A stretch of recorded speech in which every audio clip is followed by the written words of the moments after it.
कि नाज़रीन, मैं अपने स्टाफ, अपनी टीम और अपने अदारे के बिहाफ़ पे इस प्लेटफ़ॉर्म पे आपको खुशामदीद कहता हूँ। लोग समझते हैं कि शायद जो फ़िज़िशियन है, उसके हाथ में शफ़ा है। ये फ़िलॉसफ़ी बुनियादी तौर पे गलत है। हम समझते हैं और हमारा अकीदा भी यही होना चाहिए कि जिसने बीमारी दी है, वही इसकी शफ़ा देगा। कुल्लु दाइन दवाउन कि हर बीमारी की दवा है और अल्लाह जिसको हम शाफ़ी भी कहते हैं, एक उसकी हमारे रब की एक सिफ़त है कि वो शफ़ा भी देने वाला है और हमारा ये अकीदा है, हमारा मानना ये है कि अल्लाह जो है वो हर बीमारी की शफ़ा भी अता करता है।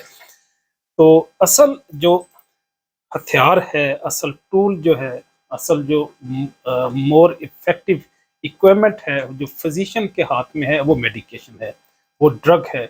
वो मेडिसिन और ड्रग की बुनियाद पे ही डिज़ीज़ की ट्रीटमेंट करता है। अगर ड्रग और मेडिकेशन ही असल एंटिटी है, असल फैक्टर है, असल असल चीज़ है, तो फिर हम क्यों ना इन ड्रग्स को अंडरस्टैंड कर लें। अगर हमने ड्रग्स को, मेडिसिन को, इन मेडिकेशन को अंडरस्टैंड कर लिया, तो इसका मतलब है हमने ट्रीटमेंट प्रोटोकॉल को अंडरस्टैंड कर लिया। तो आज का टॉपिक भी हमारा यही है, हमने 20 कैटेगरीज़ यहाँ पे सिलेक्ट की हैं, मेरे और मेरे स्टाफ ने। बड़ी मेहनत के बाद 20 कैटेगरीज़ मेरे सामने पेश की हैं और उन्होंने मुझे हुक्म दिया है कि आपके सामने ये पेश कर दूँ वन बाय वन।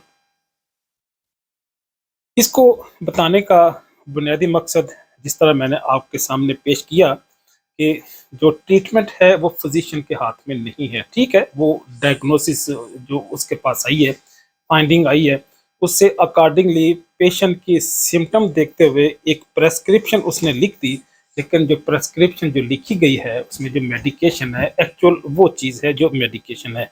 वो कौन बनाता है? वो फार्मासिस्ट बनाते हैं, वो साइंटिस्ट उसको डेवलप करते हैं, उसको डिज़ाइन करते हैं, उसको डिस्कवर करते हैं। उसके बाद पर्टिकुलर डिसीज़, डिसऑर्डर या इलनेस के लिए उसको डिक्लेयर कर देते हैं डब्ल्यूएचओ के पास, सीडीसी के पास, या जो कोई डिफरेंट कंट्रीज़ के जो लोकल अदारे हैं, वो चाहे मिनिस्ट्री ऑफ हेल्थ है, ड्रग रेगुलेटरी अथॉरिटी है, कोई भी जो अदारा है, हर कंट्री का, हर स्टेट का डिफरेंट है, वहाँ पे उसकी रजिस्ट्रेशन हो जाती है। उसके बाद वो पब्लिकली अवेलेबल हो जाती है लोगों के लिए, हॉस्पिटल्स में, क्लिनिक्स में, उनके प्रैक्टिकली एक्चुअल इस्तेमाल करने के लिए वो अपनी पर्टिकुलर डोजेज फॉर्म में अवेलेबल हो जाती है, वो चाहे टैबलेट हो, सिरप हो, इंजेक्टेबल हो।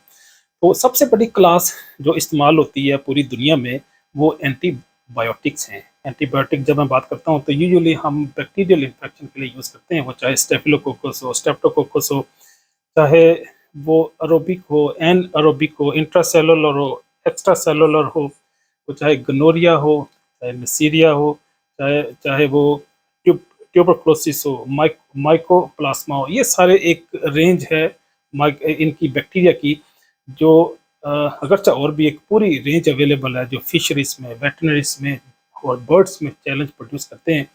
लेकिन क्लिनिकली जो ह्यूमन बॉडी के लिए या ह्यूमन स्पीशी के लिए इम्पॉर्टेंट हैं, जो पैथोजेनिक हैं, वो जो डिजीज़ प्रोड्यूस करते हैं, वो यूं ही बैक्टीरिया है और इनके अगेंस्ट हम डिफरेंट मेडिकेशन यूज़ करते हैं।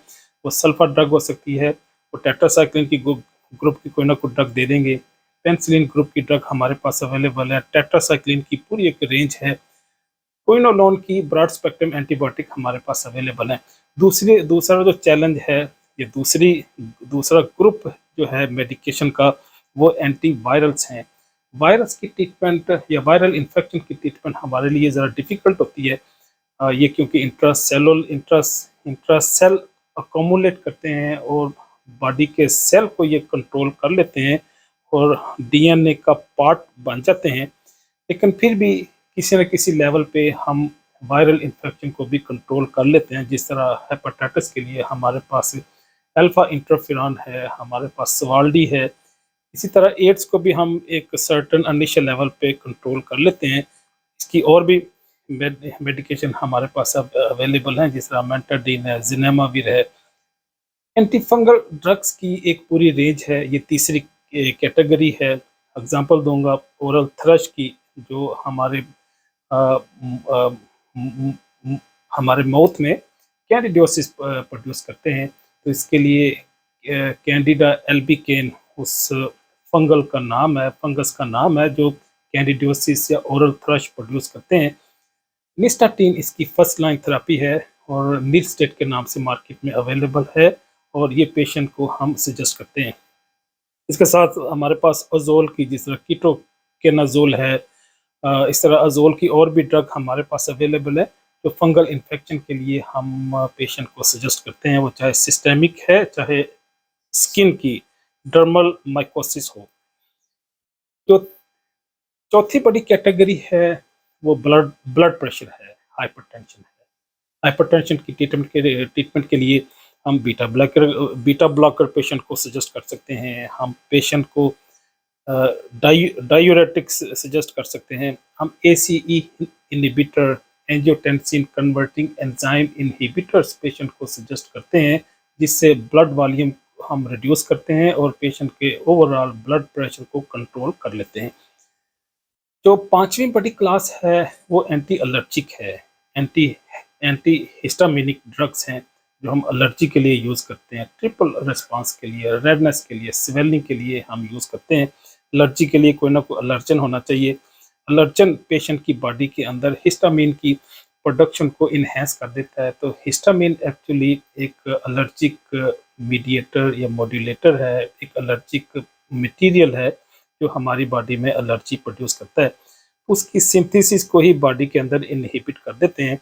हमारे पास इसकी फर्स्ट लाइन थेरेपी भी है, सेकंड लाइन भी है, मतलब इसकी फर्स्ट क्लास भी है और सेकंड भी है। लोरेटिडिन यूजुअली हम पेशेंट को सजेस्ट करते हैं।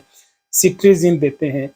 फिर और भी इसकी कई सारी ऐसी मेडिकेशन है जो हम पेशेंट को देते हैं, जिस तरह स्टीरॉइड है, वो भी कुछ सर्टेन एलर्जिक कंडीशन में पेशेंट को सजेस्ट करते हैं। तो छठा ग्रुप है मेडिकेशन का, वो एंटीपायरेटिक्स हैं। Antipyretics mean fever, fever mean बुखार, बुखार मीन टेम्परेचर। अगर किसी पेशेंट का टेम्परेचर इंक्रीज कर गया है तो हम अगर चाह उसको इन्वायरमेंटल ट्रीटमेंट भी करते हैं कि उसकी जो रूम टेम्परेचर है उसको रिड्यूस कर देंगे, लेकिन उसके साथ साथ हम उनको पैरास्टामोल, यूजुअली ये फर्स्ट लाइन थेरेपी है, हम पेशेंट को सजेस्ट करते हैं, रिकमेंड करते हैं। जो सातवीं ड्रग है कैटेगरी है वो एंटीसाइकोटिक ड्रग हैं। साइकोसिस भी एक बहुत बड़ा चैलेंज है, साइकोलॉजिकल डिसऑर्डर है, जिसकी ट्रीटमेंट के लिए हम पेशेंट को ओलेंसिया देते हैं, हम ओलेंजापिन देते हैं, कोशापिन देते हैं, हम उसको रेस्पिरिडन सजेस्ट करते हैं। डिप्रेशन भी एक डिजीज़ है, साइकोलॉजिकल डिसऑर्डर है। डिप्रेशन के ट्रीटमेंट के लिए हम सिटेलोप्राम पेशेंट को सजेस्ट कर सकते हैं, फ्लॉक्सीटिन देते हैं। जो आठवां ग्रुप है, जो नाइन्थ ग्रुप है ड्रग का, इन 20 ड्रग्स में से जो 8th ग्रुप है that is the anti hyperglycaemic. Hyperglycaemic mean elevation of the glucose level. Glucose mean sugar. Sugar जब हमारी बॉडी में इंक्रीज करेगी, क्यों इंक्रीज करेगी? क्योंकि इंसुलिन की डेफिशिएंसी होगी। इंसुलिन क्या चीज़ है? इंसुलिन हार्मोन है। ये क्या करता है? ये हमारे बॉडी के अंदर जो ग्लूकोज है, glucose mean sugar, sugar mean कोई भी चीज़ हम खाते हैं और उसमें पर्टिकुलरली जो वेजिटेबल्स हैं, जो स्वीट्स हैं, इनको हम जब यूज़ करेंगे तो हमारी बॉडी में ग्लूकोज की कंसनट्रेशन ज़्यादा हो जाएगी।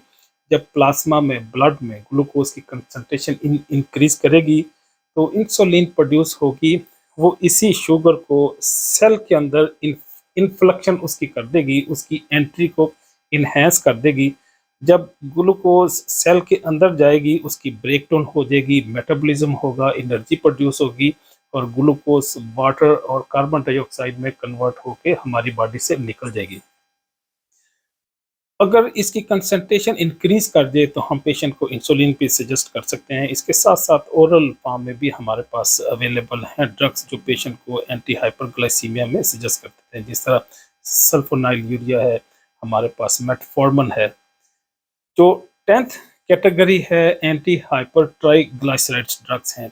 ये अगर किसी पेशेंट के अंदर कोलेस्ट्रॉल लेवल ज़्यादा हो जाए, कोलेस्ट्रॉल अगर जब पॉजिटिव केमिकल भी है जो हमारी बॉडी में कई सारे हार्मोन का प्रिकर्सर है, रॉ मटेरियल है, जिससे कई सारे हार्मोन प्रोड्यूस होते हैं। तो लेकिन अगर इसकी कंसंट्रेशन ज़्यादा हो जाए तो फिर हम इसकी कंसंट्रेशन को रिड्यूस करते हैं। किससे? हम स्टैटिन देते हैं। स्टैटिन क्या चीज़ है? ये ग्रुप ऑफ द ड्रग है, जिस तरह सिम्वास्टाटिन है और इसमें एटोरवास्टाटिन है, मार्केट में अटोरवा के नाम से अवेलेबल है। जो 11th ग्रुप ऑफ ड्रग है वो इम्यूनोग्लोबुलिन है, एंटीबॉडीज हैं। रिकम्बिनेंट टेक्नोलॉजी से या बायोटेक्नोलॉजी से, हम आम जुबान में बायोटेक्नोलॉजी से हम एंटीबॉडीज़ की सिंथेसिस करते हैं, उसकी कोई ना कोई डोजेज फॉर्म बना देंगे। यूजुअली ये इंजेक्टेबल फॉर्म में अवेलेबल होती हैं। हम एंटीबॉडी पेशेंट की बॉडी में इंजेक्ट करके उसकी इम्यूनिटी को इन्हेंस कर देंगे और किसी भी पर्टिकुलर डिजीज़ की हम ट्रीटमेंट प्रोवाइड कर देंगे।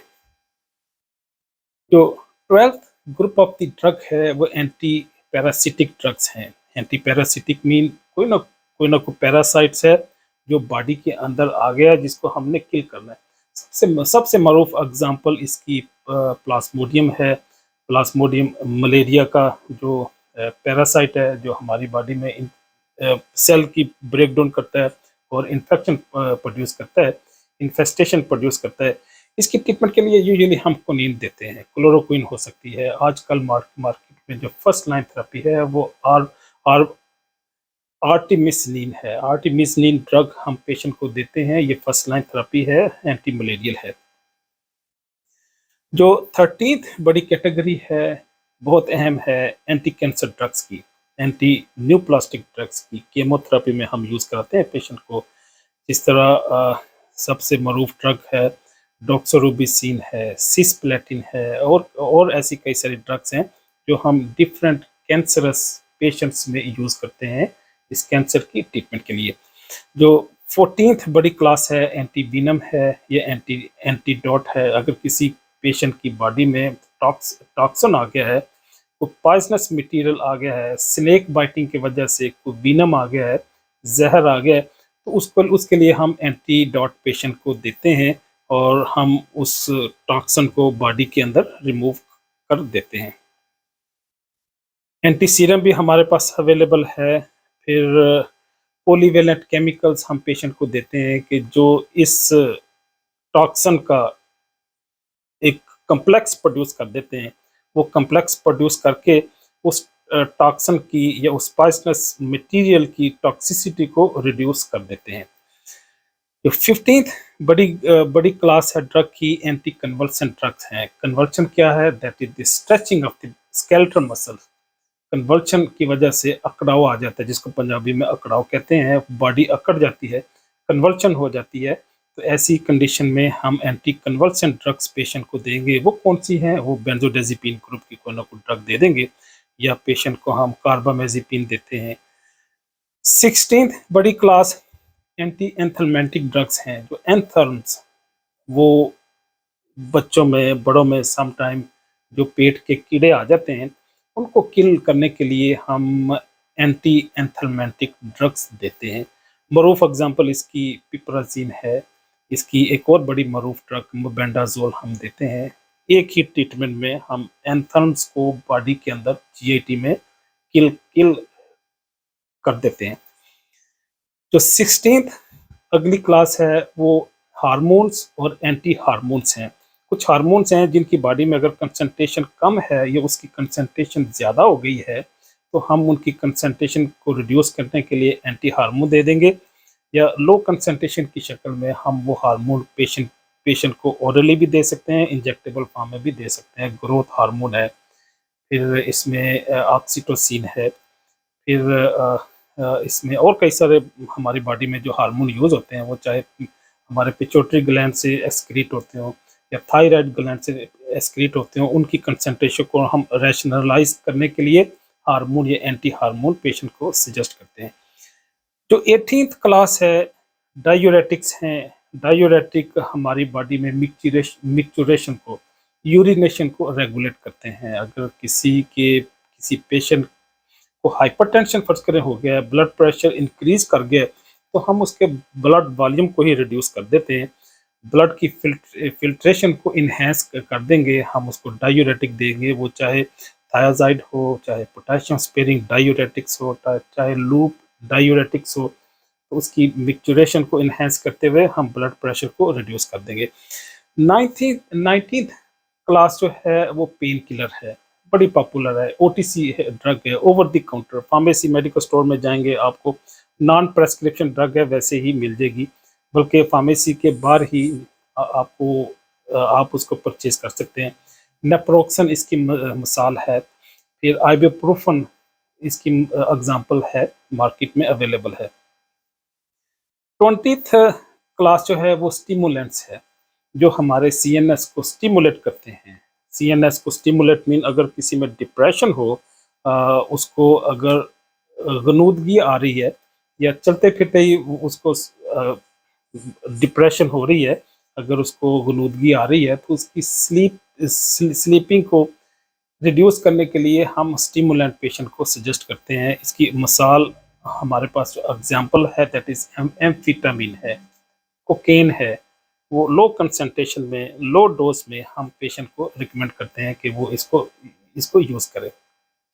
गोया जो एलोपैथिक है, जो मेडिकल ट्रीटमेंट है, उसमें ये 20 कैटेगरीज हैं, 20 ग्रुप ऑफ द ड्रग्स हैं, जिसको अगर आप अंडरस्टैंड कर लेंगे तो आप समझ लेंगे कि आपने कीमोथेरेपी को या मेडिकल ट्रीटमेंट का एक बड़ा मेजर पार्ट उसको अंडरस्टैंड कर लिया। ज़्यादा चाहूँगा।